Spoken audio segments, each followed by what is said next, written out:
இதோட ஒரே நோக்கம் திமுக என்ற அயோக்கியத்தனமான அரசியல் கட்சி இந்த அரசியல் அரங்கத்திலிருந்து தூக்கி எறியப்பட வேண்டும் என்பதுதான் பாரதிய ஜனதா கட்சியினுடைய மூல நோக்கம்.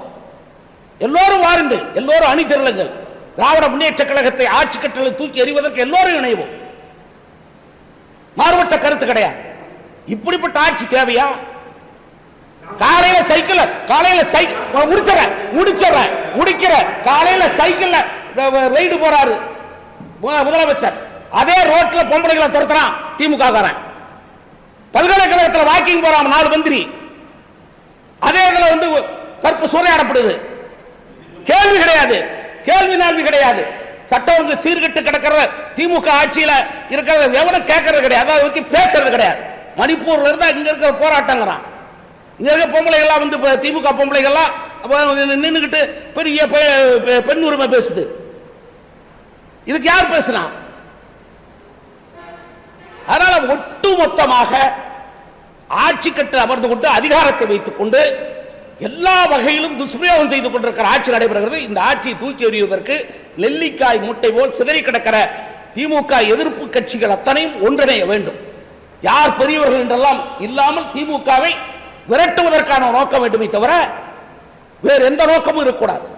எப்படி அன்றைக்கு 67 காங்கிரஸ் ஆட்சியை வீழ்த்த வேண்டும் என்று ராஜாஜியை போய் திமுகவை ஆதரித்தாரோ அதை போல் இன்றைக்கு திமுகவை வீழ்த்த வேண்டும் என்பதற்காக எல்லோரும் இணைய வேண்டும். அவருடைய சீமான் சொல்வதிலே எனக்கு கருத்து வேறுபாடு எதுவும் கிடையாது. ஆனால் அவர் தேர்தலுக்கு அது சொல்லணுமாங்கிறது, அது தேவையாங்கிறது வேற. ஆனால் சீமான் சொல்கிற கருத்தில் வந்து நியாயம் இருப்பதாகவே நானும் கருதுகிறேன். எந்த வகையான நியாயம் என்றால்,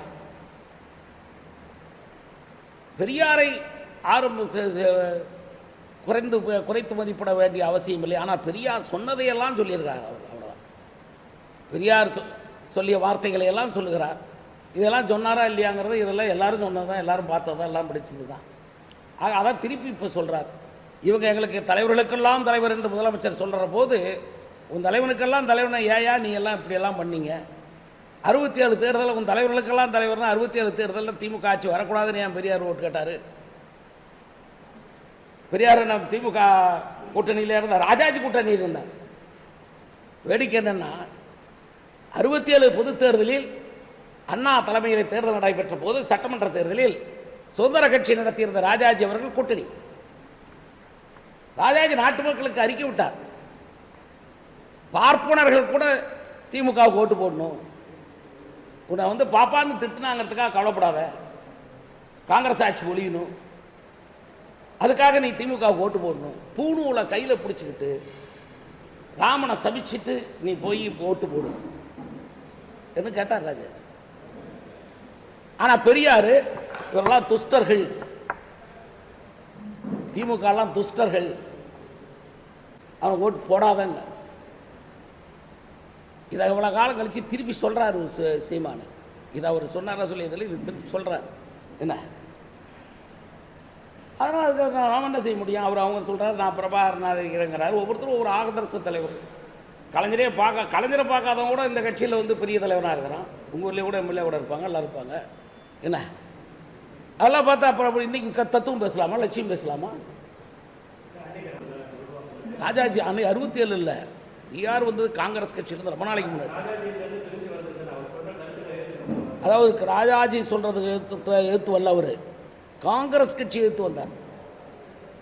காங்கிரஸ் கட்சியை எதிர்த்து தீர்மானம் போட்ட போது திவான் அதில் இருக்கக்கூடிய இவங்களையெல்லாம் வந்து பெரிய பெரிய இவங்களை எதிர்த்து அவர் வெளியே வந்தார். பெரியார் வெளியே வந்தது ராஜாஜிக்கு வருத்தம். ராஜாஜி கடைசி வரைக்கும் அவருக்கு நண்பர். இன்னும் சொல்ல மணியம்மா கல்யாணத்தை வந்து அவர் வந்து இப்படி எல்லாரும் பேசுகிறாங்களேன்னு திமுக எதிர்த்த போது ராஜாஜி வந்து அவருக்கு ஆறுதல் சொன்னவர். அவர் கவர்னர் ஜெனரலாக திரும்பிய போது அவருடைய சலூனில் உட்கார வச்சு 3 மணி நேரம் பெரியாரை உட்கார வச்சு பேசினவர். ராஜாஜி வந்து பெரியார் வந்து கருத்து வேறுபாடு இதெல்லாம் பொய். ராஜாஜியும் பெரியாரும் விட்ட நண்பர்கள். இன்னொரு விஷயம் சொல்கிறேன் கேட்டுங்க. இங்கே பக்கத்தில் இருக்குது காந்தி ஆசிரமம், திருச்செங்கோட்டில் காந்தி ஆசிரமம். அந்த ஆசிரமத்தை ராஜாஜி தான் வந்து நடத்தினார். ராஜாஜி அங்கேயே இருந்தார். இங்கே உங்கள் ஊர் தான் ராஜாஜி. இங்கே இருந்து பட் இதெல்லாம் பிரிக்கப்படாத சேலம். அதனால் அந்த ஆசிரமத்தை அங்கே வச்சு அந்த ஆசிரமத்திலேயே கிட்டத்தட்ட 7 ஆண்டு காலம் இருந்தார். அந்த ஆசிரமத்தினுடைய தொடக்க விழாவில் பெரியார் வந்து நகர்மன்ற தலைவர், எங்கள் ஈரோடு நகர்மன்ற தலைவர். அவர் பெரியார் வந்து ராஜாஜிக்கு பரிசு கொடுக்குறார். என்ன கொடுத்தார் தெரியுமா? விநாயகர் சிலை. அந்த விநாயகர் சிலையை அவர் பிரதிஷ்டம் பண்ணியிருக்கார் திருச்செங்கோடு ஆசிரமத்தில். இன்றைக்கும் இருக்குது. இதோ ஸ்டாலின் ஒரு நாளைக்கு போய் பார்த்து வர சொல்லுங்க என்ன. அதனால் வந்து அதுக்கெல்லாம் இப்போ போட வேண்டிய அவசியம். அவர் பிற்காலத்தில் மாறினார். ஒவ்வொருத்தரும் ஒவ்வொரு கொள்கைகளை மாறுவாங்க என்ன. ராஜாராம் கூட தான் இருந்தார், ஸ்பீக்கராக இருந்தார், பெரிய அமைச்சராக இருந்தார். அவர் வந்து பெரியாரோட சிஷியன், பெரியாரோடவே இருந்தார். ஆனால் அவர் கடைசி காலத்தில் சங்கராச்சாரியாருக்கு சிஷியன் ஆகிட்டார்ல, எல்லாரும் படித்தான். அதனால் ஒன்று, தமிழ்நாட்டை பொறுத்த வரைக்கும் தேசியமும் தெய்வீகமும் தான் அழிக்கப்பட முடியாத ஒரு உலகம். நீ எத்தனை திராவிட மாடல் எதை சொன்னீங்கனாலும் தேசியமும் தெய்வீகம்ங்கிறது கடிந்த நெருப்பு. இது மேலே திராவிடங்கிற பெட்ஜெட்டை போட்டு மூடினீங்கன்னா பெட்ஜெட்டு தான் எரிஞ்சு போகுமே தவிர என்ன துப்பட்டா எரியும், நெருப்பு அழியாது. இன்றைக்கி நான் திருவாசகம் காலத்திலெல்லாம் நீங்கள் இருந்தீங்களா? கோயில் இல்லாத ஊரில் குடியிருக்க வேண்டாம்னு சொன்ன காலம் எந்த காலம்? பெரியார் காலமா? திராவிட காலம் எந்த காலம்? இந்த சங்க இலக்கியங்கள் காலம் எந்த காலம்?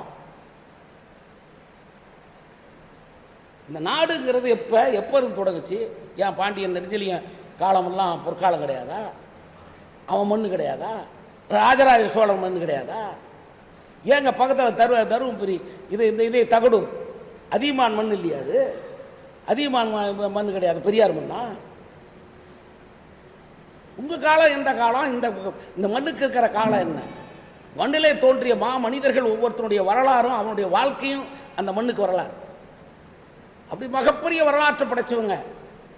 இன்னைக்கு வந்து ஒரு சாராருடைய வாக்கு வங்கிக்காக பேசப்படுகிற பேச்சு. இதே பெரியார இவங்க எவ்வளோ நாள் கொண்டாடினாங்க? இவங்க அணியாந்த பிற்பாடு தானே. ஏன் பெரியார் வீரமணி திராவிட தாயின்னு சொல்லிய ஜெயலலிதாவை? அப்போ பெரியார் திகாவை எந்த திட்டுனாங்க? திமுக அதிமுகவை திக ஆதரிக்கலையா என்ன? ஆமாம், அதான் உண்மை. நீங்கள் சொல்கிறத கரெக்டு.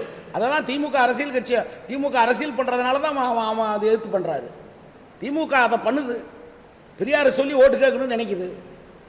ஓய்க்கிது கிடையாது. உன்கிட்ட உன் டப்பாவோட ஒன்றும் இல்லை, டோப்பாக தான் இருக்குது. அதனால் நீ எதாவது பழம்பெருமை பேசணும், ஒன்றா உன் அப்பனை பேசணும், இல்லாட்டினா பாட்டனை பேசணும். உனக்கு என்ன? நீ யார்? நீ யார்? உன் ஆளுகள்லாம் ஆறு பீச்சில் பொட்டப்பிள்ளைக்கு கார் ஓட்டி போனால் துரத்துறது. இதான் உங்க கொள்கை, இதுதான் திராவிடம். சட்ட ஒழுங்கு கெட்டு சீர்கெட்டு கிடக்கிற இந்த நாடு. இதெல்லாம் மாற்றுறதுக்கு இது மாதிரி சின்ன சின்ன விஷயங்களை பெருசாக்கி ஊதி பெருசாக்கி ஊடகங்கள் வாதம். இது இன்னைக்கு பொருளாதாரம் நாளைக்கு வர்ற பட்ஜெட்டை கூட வாதம் மாட்டான். இதுதான் வாதம் வைப்பாங்க. காரணம் அவங்களுடைய கேம்பெயின்ஸுக்கான வழி. அவங்கெல்லாம் ஆளுகளை வச்சுக்கிட்டு இதான் வேலை பார்க்குறது. இதுதான் செய்தி போகணும்னு சொல்கிறது நாட்டுக்கு. இது என்ன செய்தி? எதுக்கு செய்தி? என்ன பிரயோஜனம்? இப்போ அதனால் அவர் தேர்தலே போட்டியிடாதவர், நாட்டு மக்களுக்கு சம்மந்தம் இல்லாதவர். அவரை வச்சு நீ ஏன் அரசியல் பண்ணுற? அவர் எல்லாத்தையும் மோசம் சொன்னார். தேர்தல் அரசியலே கூடாதுன்னாரு. நீ அதை ஃபாலோ பண்ணுறியா? தலைவனுக்கெல்லாம் தலைவனா பெரியார் தேர்தலே நிற்கக்கூடாதுன்னு சொன்னார். நீ கேட்குறியா? இது திருச்சி மாநாட்டில் இது பெரியாருக்கு தீர்மானம் போட்டிங்களே. திருச்சி மாநாட்டிலே அண்ணாவே போட்டார தேர்தலுக்கு நிற்போம்னு. அதுக்கப்புறம் தானே கலைஞர்லாம் குளித்தலை நின்னாரு. 52லேயே போடப்பட்டதுங்க. 51 மாநாட்டில் 1951லேயே முடிஞ்சு போச்சு. பெரியாருக்கும் திமுகவுக்கும் இருந்த தொடர்பு 1951லேயே முடிஞ்சு போச்சு. பெரியாருடைய கொள்கைகளை ஏற்றுக்கல. பெரியார் இது துன்ப நாள்னாரு, துக்க நாள்னாரு சுதந்திர நாளில். அண்ணா அன்னைக்கே இன்ப நாள்னாரு. முடிஞ்சு போச்சு. எப்போ முடிஞ்சது அது? இன்னைக்கு நீ ஏன் பண்ற? உன்னை நோண்டு பெரியார் பெரியார் பெரியார் பெரியார் அவன் நோண்டுறான், சீமான் நோண்டுறான், மற்றவங்களாம் யாரும் நோண்டல. எல்லாரும் படம் போட்டுக்கிட்டு லேபிள் வேணும். எல்லாருக்கும் ஸ்டாம்ப் வேணும். ஸ்டாம்ப் சைஸில் ஒரு படத்தை போட்டுக்கணும். அவன் புதுசு கட்சி ஆனாலும் சரி, பெரியாரை கொண்டா, அம்பேத்கரை கொண்டா, இவரை கொண்டா, அவரை கொண்டா, ஒவ்வொருத்தர் ஸ்டாம்ப் சைஸில் ஒரு படத்தை போட்டு இவங்கெல்லாம் நாங்கள். நீ யாரியா? நாட்டுக்கு நம்ம தலைவன் வரணும்னு நினைக்கிறீல்ல, நீ யாருன்னு சொல்லு. உங்க அப்பா யாரு பாட்டாருன்னு சொல்லாத, நீ என்ன பண்ணணும்னு சொல்லு. இல்லை அவங்க கொள்கையெல்லாம் ஏற்றுக்கிறியா, கொள்கை வழியில் நடக்கிறியா? கிடையாது. நீ எங்களை ஏற்றுக்கிறது கூட உங்களுக்கு ஒன்று எப்படி யோக்கியம் இருக்கும்? எப்படி வாஜ்பாய் கவர்மெண்ட் ஆதரிக்கலையா? அப்போ இந்த சேனல் எப்போ வாங்கினேன்? யாருக்கிட்ட வாங்கினேன்? இந்த சேனல் யாருக்கிட்ட வாங்கினேன்? எங்கிட்ட வாங்கலையா? நீ என்ன யோக்கியம் இருக்குது? என்ன லட்சியம் இருக்குது? என்ன கொள்கை கிடையாது? தேர்தல், அதுக்கு பணம் சம்பாதிக்கணும், பணத்தை கொடுக்கணும், ஓட்டு வாங்கணும். கேட்குறானே நாக்க பிடிங்கிட்டு மாதிரி, உனக்கு தான் நீ பெரியார் கொள்கை படிக்கிறீ இல்லை, எதுக்கு 1000 ரூபா கொடுக்குறான்னு கேட்குறான். மானம் ரோசம் இருக்கா உனக்கு? நீ தான் பூரா பெரிய வல்லமை படைத்த தலைவராச்சே, முதலமைச்சர். உன் கட்சி தான் பெருமிச்ச கட்சியாச்சே, படா கட்சியாச்சே. அவன் தான் சோட்டா கட்சியாச்சே. அங்கேயே இப்போ போய் 1000 கொடுக்குற. முந்தா நாள் அவனுக்கு கூட்டம் போகாதன்னு ஒரு இடத்துல ஊரில் உட்காந்து 300 ரூபா கொடுத்து மண்டபத்தில் உட்கார வைக்கிற. கேவலமா இல்லை? வெக்கமா இல்லை? அவன் எஸ்பி வண்டியில் பொட்டியை தீர்ப்பு போய் கொடுத்தான். எங்க யாருங்க பிடிக்கிறது? காவல்துறை அதிகாரிகள், டிஐஜி, டிஜிபி, எஸ்பி, நான் சொல்றேன், வெளிப்படையாக சொல்றேன். செக் போஸ்ட்ல எவனாவது வெள்ளி கடைக்கு போற, தங்க கடைக்கு போறவன ரைடு பண்றீங்க, பிடிக்கிறீங்க. பிடிக்க முடியலன்னு பேசுறீங்க. ஆளுங்கட்சியா இருக்கிறது பூரா இப்படி பண்ணுது. போலீஸ் ஜீப்ல போனா அவன் பிடிப்பான். காவல்துறை அதிகாரி வழக்கு போட்டுக்கிட்டு போனா அவன் பிடிக்க முடியும் இல்லன்னு சொல்ல சொல்லு சார். போகுது, எல்லா இடத்துலையும் போகுது. போகலன்னு யார் சொல்ல முடியும்? மீட்டிங் எங்க நடந்தது, எப்படி போகுது, அதுக்கெல்லாம் நம்ம கொடுக்கணுமா? அது அந்த கட்சியிலையும் போச்சு, இந்த கட்சியிலையும் போகுது. ஆளுங்கட்சியா இருக்கிறதெல்லாம் போகுது. நாங்க எதுக்கல சார். இல்லை அதிமுக இருக்குதோ திமுக இருக்குதோ அதை பற்றி எங்களுக்கு கவலை இல்லை. நாங்கள் எதுக்க வேண்டிய அவசியம் இல்லை. அவர் பார்க்க அவர் சொல்றாரு. யார் திமுகவுக்கு யார்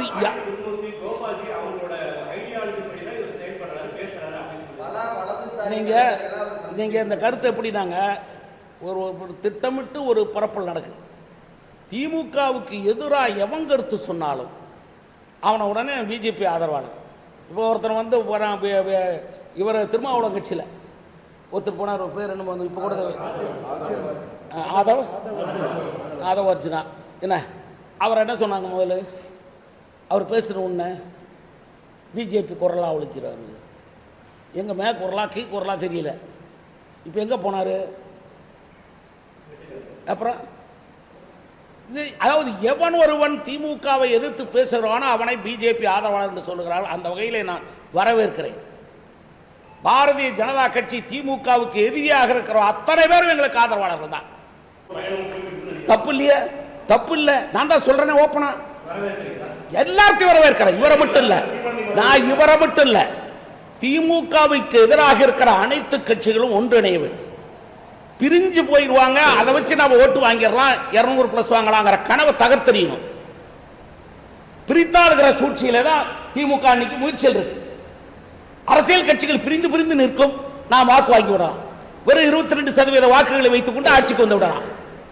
இந்த கணக்கு போடுது, இந்த கணக்கை முறியடிக்கணும். இந்த தேர்தல் அதுதான் முக்கியமா இருக்கணும். இது எல்லாருக்கும் நான் இந்த மூத்தவன் என்ற முறையிலே எல்லோருக்கும் கொடுக்கிற நான் அழைப்பு. இது ராமதாஸ் எடுத்துக்கணும், விஜயம் எடுத்துக்கணும், நாம் தமிழர் எடுத்துக்கணும், புதிய தமிழகம் எடுத்துக்கணும், எல்லாரும் எடுத்துக்கணும். யாரெல்லாம் திமுக வேண்டாம் என்று கருதுகிறார்களோ அவர்கள் தங்களை முன்னிலைப்படுத்துவதை விட எது கூடாது, யார் வரக்கூடாது என்பதை சுலோகமாக வைத்துக் கொள்ளும் என்பதை அடிப்படை நோக்கமாக வைத்துக் கொண்டு அவர்கள் தங்களுடைய முயற்சியில் ஈடுபட வேண்டும். நேரடி அழைப்பாக எடுத்துக்கொள்ளலாம். திமுக எதிரான அரசியல் கட்சிகள் ஒன்றிணைந்து திமுக ஆட்சியை வீழ்த்த வேண்டும் என்பது பாரதிய ஜனதா கட்சியினுடைய நோக்கம். அது எங்க தேசிய தலைமை தான் அழைக்கணும். இது என்னுடைய நான் மூத்தவன் என்ற முறையில், நீண்ட கால அரசியல் இருந்தவன் என்ற முறையில் 1980 நான் எம்எல்ஏ ஆனவன். ஸ்டாலின்லாம் எம்எல்ஏ சட்டசபைக்குள்ள வந்து பார்க்க வேடிக்கை மாடியில் உட்காந்து வேடிக்கை பார்த்த காலத்திலே நான் எம்எல்ஏ ஆனவன். ஆக எங்களுக்குன்ற ஒரு இது இருக்கு. அந்த வகையில் நான் சொல்றேன், எனக்கு என்னுடைய நோக்கம், என்னுடைய கட்சியில் இருக்கிறவங்களுக்கு சேர்த்து தான் அதை சொல்றேன். ஏன்னா வேறுபட்ட எண்ணங்கள் இருக்கக்கூடாது. ஒரே நோக்கம் திமுகவை வீழ்த்துவது. அந்த நோக்கத்தோடு நாம் நம்முடைய பயணத்தை தொடங்க வேண்டும். அவ்வளவுதான். விடுங்க, வெள்ளரிக்கை கூட சொல்ல, வெள்ளரிக்கை வரும் வரும் டோட்டல் கணக்கு கொடுக்காம எந்தெந்த கோயில் நிலம் யாரால் ஆக்கிரமிக்கப்பட்டிருந்தது, எந்த தேதியிலிருந்து அவர் எடுக்கப்பட்டு அது எந்த வகையிலே இப்பொழுது பயன்படுத்தப்படுகிறது. 3 காலம், எத்தனை ஆண்டுகளாக எந்த கோயில் நிலம் யாருடைய ஆக்கிரமிப்பில் இருந்தது, அது எப்பொழுது விடுவிக்கப்பட்டது, விடுவிக்கப்பட்ட நிலம் எப்பொழுது யாருடைய பொறுப்பில் இருக்கிறது, என்ன பயன்பாட்டுக்கு அது எடுத்துக்கொள்ளப்பட்டது, இதை குறித்து முழுமையாக சொல்லுமே தவிர பெத்தாம் போக்கா சொன்ன உடனே நம்ம ஆளுங்க டிவியில் டொடங் போடுறது, என்ன இவ்வளோ இது வந்து விட்டது, இவ்வளோ எடுத்துட்டாங்கன்னு சொல்லு. வெள்ளரிக்கை கொடு, கோயில் வாலியாக கொடு. கிருஷ்ணகிரி ஈஸ்வரன் கோயில் இருக்குது, அந்த ஈஸ்வரன் கோயிலுக்கு சொத்து இருக்குது, அந்த சொத்து இருக்குது, இன்னார ஆக்கிரமம் பண்ணியிருந்தாங்க, செங்குட்டும் ஆக்கிரமம் பண்ணியிருந்தார், இல்லாட்டி வேற என்ன வேறு மதிய ஆக்கிரமம் பண்ணிருந்தான், அந்த விமானம் பண்ணிருந்தான் அப்படின்னு சொல்லிவிட்டு அதை எடுத்துட்டோம், திருப்பி எடுத்துகிட்டு இப்போ இது கொடுத்துருக்குறோம், கலெக்டரேட் கட்டுறதுக்கு கொடுத்துருக்குறோம், இல்லை இப்படி ஆர்டிஓ ஆஃபீஸ் கட்ட கொடுத்துருக்குறோம் சொல்லு. இல்லை நாங்கள் வந்து குத்தகை கூப்பிட்டுருக்குறோம், இந்த வருஷம் நெல் போடுறோம், அடுத்த வருஷம் சோளம் போடுறோன்னு சொல்லு. பெத்தாம் போக்கா சொல்லி என்ன பிரயோஜனம்?